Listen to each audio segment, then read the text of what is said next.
কিসের তবে জয়, সংখ্যা যদি সত্য রাখে রাষ্ট্র হবে ক্ষয়। অবসানের হাওয়া রাতে দেশের ভাগ্যবাদী, প্রজ্ঞার আলো নিভিয়ে তবে কেন মিথ্যেবাদী। অসংখ্য ধন্যবাদ মাননীয় স্পিকার, আমাকে আমার মূল্যবান বক্তব্য প্রদান করার সুযোগ করে দেওয়ার জন্য।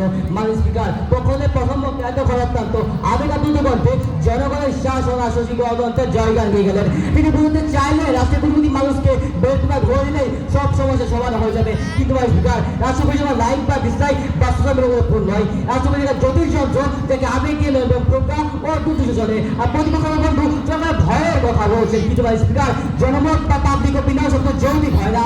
ইতিহাসে জনমতকে সুখব ছেলে বিভ্রান্ত করা হয়েছে। তিনি যখন গণতন্ত্র সম্পর্ক দেখান তখন রাষ্ট্র নয় একটি অচল ব্যবস্থা জোয়াটা বিধান প্রস্তাব করছেন। মাননীয় স্পিকার, আর মূল প্রজা পূর্বে পক্ষের প্রতি বর্তমান উদ্দেশ্যে আমি তিনটি প্রশ্ন রেখে যাচ্ছি।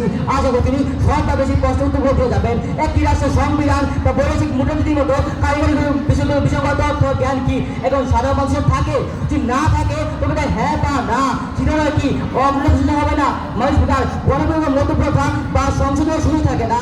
এখন প্রশ্ন হলো, রাজনৈতিক কেবল সারা কাল তৈরি করা যায় তো মাঝামাঝি জায়গায় লক্ষ লক্ষ মানুষের মতামত পরিপূর্ণ হবে। মাননীয় স্পিকার, যদি কোনো আবেগ পরিস্থিতিতে গণমত হয় এবং সংখ্যা গরিষ্ঠগণ এমন পরিস্থিতি দেয় তো সংখ্যা মসজিদকে বিপন্ন করে, তাহলে সেই সহজে দরকার কে গ্রহণ করবে? মাননীয় স্পিকার, নবীন অর্থনীতিবিদ হাইবাস সাইমা বলেছেন, মানুষের তথ্য বিশ্লেষণের ক্ষমতা সীমাবদ্ধ। একটি আধুনিক রাষ্ট্রে নীতি নির্দেশন অত্যন্ত কারিগরি ও জটিল। সাধারণ মানুষ বুঝতে তার বিবেককে বিবেচনা না করে আবেগের শিকার হয়ে আবেগের বসবাস হয়ে তার সিদ্ধান্ত গ্রহণ করে। সুতরাং নিঃসন্দেহ করা যেতে পারে গণতন্ত্র সিদ্ধান্ত করার সময় রাষ্ট্রের উপর ক্ষতিকর প্রভাব ফেলতে পারে। মাননীয় স্পিকার, আধুনিক যুগে জনগণকে পূর্ণ সরকার হয় এবার বাংলাদেশের নাম চালিয়ে দেখিয়েছেন যে কিনা মিডিয়া প্রপাগান্ডার মাধ্যমে মানুষকে নিয়ন্ত্রণ করা যায়। বর্তমান ডিফেক্ট আর অ্যালগোরিদমের যুগে বড় বড় রাজনৈতিক দল বড় শক্তি খুব সহজে অর্থের বিনিময়ের মাধ্যমে মানুষকে নিয়ন্ত্রণ করতে পারে, কি দিতে পারে। বড় হলো সেটা তো জনগণ আসবে না, এবং সেটা হবে টাকা ও প্রযুক্তি লড়াই। মাননীয় স্পিকার, আমরা 300 জন সংসদ সদস্য নির্বাচন করি যাতে তারা বিশেষ পর্যায়ে আলোচনা করে সিদ্ধান্ত গ্রহণ করে পরবর্তী মতো সংসদীয় সদস্যকে খণ্ড করে। যখন কোনো সেটা লড়াই রাজনীতিবিদরা নিজের চান না তখন তারা জনগণকে চাপে নিজেরা শান্তিতে থাকতে চান। এই নীতিতে যখন কাপুরুষতা যাতে জন্ম কাঠামো ভেঙে পড়বে। মাননীয় স্পিকার, বিভিন্ন বক্তায় সে মনে করতে চাই 1997 সালে না বলছিল 1% মতো, 1985 সালে না বলছিল 5.5% মতো। এটি প্রমাণ করেছে গণতন্ত্রের সময় বিরোধী বা পক্ষকে ঠিক মতন প্রচারিত দেওয়া হয় না তো জনগণ কেবল এক কথা শুনে সিদ্ধান্ত গ্রহণ করে।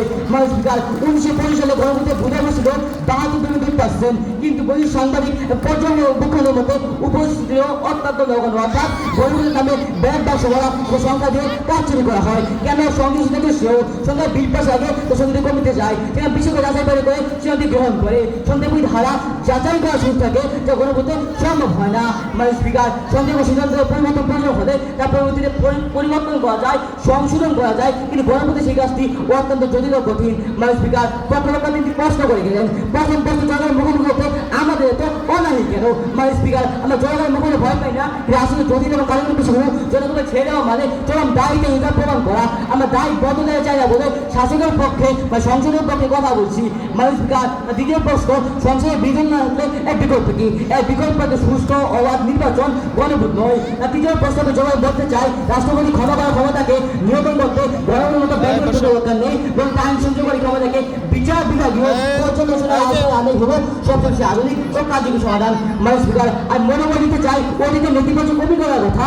বাংলাদেশের রাজনৈতিক ইতিহাসে দেখা গেছে সরাসরি সরকারগুলো গণতন্ত্র ক্ষমতাকে বদলে দেওয়ার জন্য গণভোটকে হাতে এসে দল করেছেন। বিপক্ষতাকে গণতন্ত্র উৎসব করছেন, বিরাগী কুস্তার থেকে আখ্যা দিয়েছেন সহজা হিসেবে।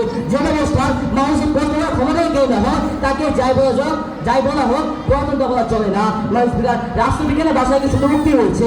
উক্তিটা হলো, যখন শাসকের ইচ্ছা জনগণের উপর রায় হিসেবে চাপিয়ে দেওয়া হয় তখন সে ব্যালট পেপার আর ডেট ওয়ারেন্ট দেবো কোনো পার্থক্য থাকে না। এই হ্যাঁ বা না বলিউড আসলে বাংলাদেশের কফিনের শেষ পেরে এখানে আপনাকে বলতে বাধ্য করা হয়েছে হ্যাঁ আমি আপনার দাসত্ব মেনে নিলাম। যখন দেশে গণতন্ত্রের মুখ বন্ধ করা হয়, যখন দেশে সাহসিক বিরোধীকে প্রযোগ করা হয় তখন সেই দেশে গণতন্ত্র সকল মাননীয় স্পিকার, উসমানাদি আমাদেরকে শিখিয়ে গেছেন কিভাবে সত্যের জন্য লড়াই করতে গিয়ে একা হয়ে যাওয়া মিথ্যা স্পর্শে সামিল হচ্ছে অনেকগুলো উত্তম। মাননীয় স্পিকার, উসমানাদি হয় মাথা সঙ্গে ঘোরা তবে হারিয়ে দিকে শোনা যেখানে লেগে প্রতি আলো কোনো সংখ্যালঘু কাটতে দেখা গেল অত মানে স্থিতি আবেগ নির্ভর হ্যাঁ বা এখন করতে হয় যুক্তি নির্ভর সময় যদি ও তাদের সিদ্ধান্ত তাদের সিদ্ধান্ত পথ। ধন্যবাদ মাননীয় স্পিকার, ধন্যবাদ সবাইকে। আসসালামু আলাইকুম রহমতুল্লাহ।